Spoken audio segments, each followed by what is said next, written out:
In the past 5 minutes, MPs have tonight concluded that political pressure may have played a role in the controversial decision to ban Israeli football fans from a Europa League match against Aston Villa last November. So the Home Affairs Committee has just released a report in the past 5 minutes. It says that Birmingham councillors, and let's not forget Birmingham is led by the Labour Party, Birmingham councillors were given a disproportionate opportunity to exert influence over the decision to block Maccabi fans from coming to the match. They also point specifically to community tensions linked to the international situation and flawed police advice. The report also criticises ministers, including Prime Minister Sir Keir Starmer and the Home Secretary Shabana Mahmood, for intervening far too late and too publicly, inflaming tensions and increasing security risks rather than resolving them. And just as a reminder, this situation, of course, led to the resignation of the West Midlands Police Chief Constable Craig Guildford, I argue a very low-grade individual indeed, after the Home Secretary declared she had lost confidence in him. Well, joining me in Washington, as I said, is my panel, the award-winning journalist and broadcaster Mark Albert, political commentator Hilary Forwich and Claire Muldoon down the line. Good evening. Welcome along. Thank you. Mark, you maybe won't be so familiar with this story, so I'll start with Hilary, if you don't mind. Ladies first.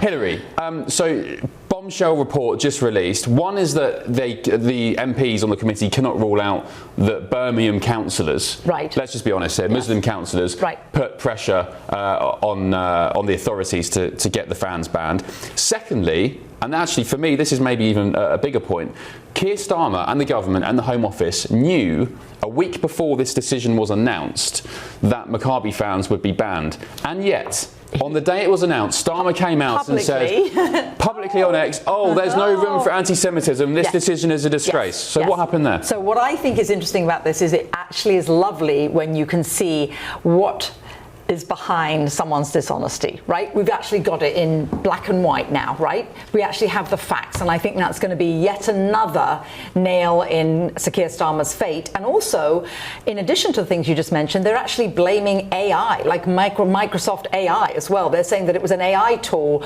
that contributed to this decision making. So is that everybody pointing fingers in this direction to somebody else? Well, they made up, so the police chief went onto some AI device, some language model, and asked for advice, and the AI machine made up a completely fabricated football game saying that Maccabi fans had behaved terribly. The match never existed. And advocating banning them, yes. And to me, that also is one of the terrifying things about AI. AI is just as good as the people that program it. So if they are left-leaning liberals, they're going to program it that way. And just tying this with the last election, remember there was that, there was the AI experiment of putting in, why should I vote for Kamala Harris? And there was like 20 reasons, and it said, why should I vote for Donald Trump? And it basically said, sorry, we can't give you any reasons. Anyways, so I think this is everybody literally pointing fingers the other way, and Sir Keir Starmer is ousted. There's nothing more important than keeping your money and your identity safe online. And with so many VPN options available, choosing the right one can be pretty daunting. But this video's sponsor, ExpressVPN, is making the choice easier for GB News viewers. ExpressVPN is offering up to 75% off, plus 4 extra months free. That's top-level security from just £2.49 a month, and you're covered by their 30-day money-back guarantee. So just click the link in this video's description or scan the QR code now. Remember, when you're online, you are often sharing personal data, so hackers can steal your information, your passwords, your photos, and your bank details in just seconds. But ExpressVPN encrypts your connection, making it virtually impossible for hackers to access your personal information. So why choose ExpressVPN? Well, it couldn't be easier to use. With just one click, you are protected. And ExpressVPN uses military-grade AES 256 encryption, which is the same standard trusted by the US government to guard their classified information. With their new tiered plans, you can protect up to 14 devices at once and manage passwords securely. Live chat support is available 24/7, and it typically connects you in under a minute with a real person. Click the link in this video's description or scan the QR code to get up to 75% off ExpressVPN, plus 4 months extra for free. Start protecting yourself today with ExpressVPN. A second. Louise Mensch, former Tory MP, is down the line now. Louise, this is yet another example, in my opinion, of Sir Keir Starmer, a world-renowned lawyer, the former Director of Public Prosecutions, should be across his brief in the detail. Again, not seeing the detail. Didn't come across his desk, apparently. Yeah, well, if it didn't come across his desk, that is a failure of the Labour government. And look, I've sat on a select committee myself with a high-profile inquiry. I was on the Culture, Media and Sport Committee for the Murdoch phone hacking inquiry. So I know that what committees can do is they can hold the government to account. And they've done the best that they can do here by pointing out that the government had plenty of time to stop this disaster. Instead of stopping the disaster, talking about shutting the stable door after the horse has bolted, they allowed this police chief, who, in my opinion, was quite obviously biased against Jews and the Jewish fans. And instead of stopping him from doing what he did in banning the Tel Aviv Maccabi fans, they just let him go ahead. And then after he had done that, when it was too late to stop it, they said, "Oh, isn't this awful? We mustn't be anti-Semitic." They had the power to stop it and they didn't. And I think that is the one key thing that we'll take away from this report today. There was plenty of time to stop this. Once again, Keir Starmer just dropped the ball. And it's no wonder that Jewish people feel so unloved and don't even feel safe in their own country. Who's he going to throw under the bus then? Because as far as the Prime Minister is concerned, Louise, it's never his fault. It was Morgan McSweeney's fault. It was Mandelson's fault. It was somebody else's fault. Who's getting thrown under the bus this time? Is it Shabana Mahmood? Who has he already fired? You know, as they say in politics, junior heads will roll. It's never the guy that should be taking the fall. There is no equivalent of George Bush saying the buck stops here in the Oval Office. The buck stops anywhere else except Keir Starmer's desk. And I think that's really the shameful thing. I'm not going to give Shabana Mahmood that too much of a hard time. My memory is that she'd only just been moved into the job when this happened.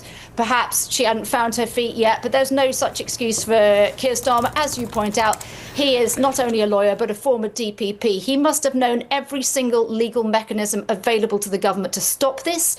Did he stop it? No, he didn't. And I think that when we're looking at whether or not there was political pressure, the Select Committee, its hands are a little bit tied. It can't definitely say that there was, because there will be criminal implications. It can't definitely say that there wasn't. I think we need to give more power to these Select Committees to make sure that witnesses tell the truth. You mentioned about the police chief looking up something in AI. Well, not only did he do that, but then he came in front of Parliament and said, "I didn't do it. My force doesn't do that kind of thing." You know, I submit that he knew perfectly well that that was untruthful when he said so. And the other thing we haven't mentioned yet is that the police came in front of Parliament and they lied. There's no other word for it, in my opinion. They lied that they had sought the opinion of Jewish community leaders, rabbis, synagogues and the like, and that those leaders had told them it was okay to ban Maccabi Tel Aviv. That was never true. It was absolute slander of Jewish community leaders, and they had to walk it back. But why is that good enough? Wow. Why aren't we seeing some prosecutions for perjury? That's what I'd like to know. The former chair of the National Jewish Assembly, Gary Mond. Gary, explosive story dropping in the past few moments. Not a good look for Keir Starmer, not a good look for the Labour government, not a good look for the police up in Birmingham. What's your take? Well, firstly, there's fundamentally been dishonesty here. They actually referred to a game with West Ham, which wasn't happening. There's also been the case before this report of accusations from that in the Netherlands, when Maccabi Tel Aviv were playing there, that they threw people into the river, when the reverse was true, that some Maccabi Tel Aviv fans were thrown into the river. My take on this is that Keir Starmer knew, or should have known, on the 6th of October, a week before the decision was made, that the game, the Maccabi Tel Aviv fans were not going to be allowed to come. He had a week to do something, and certainly if he didn't know about it, his advisors most certainly did.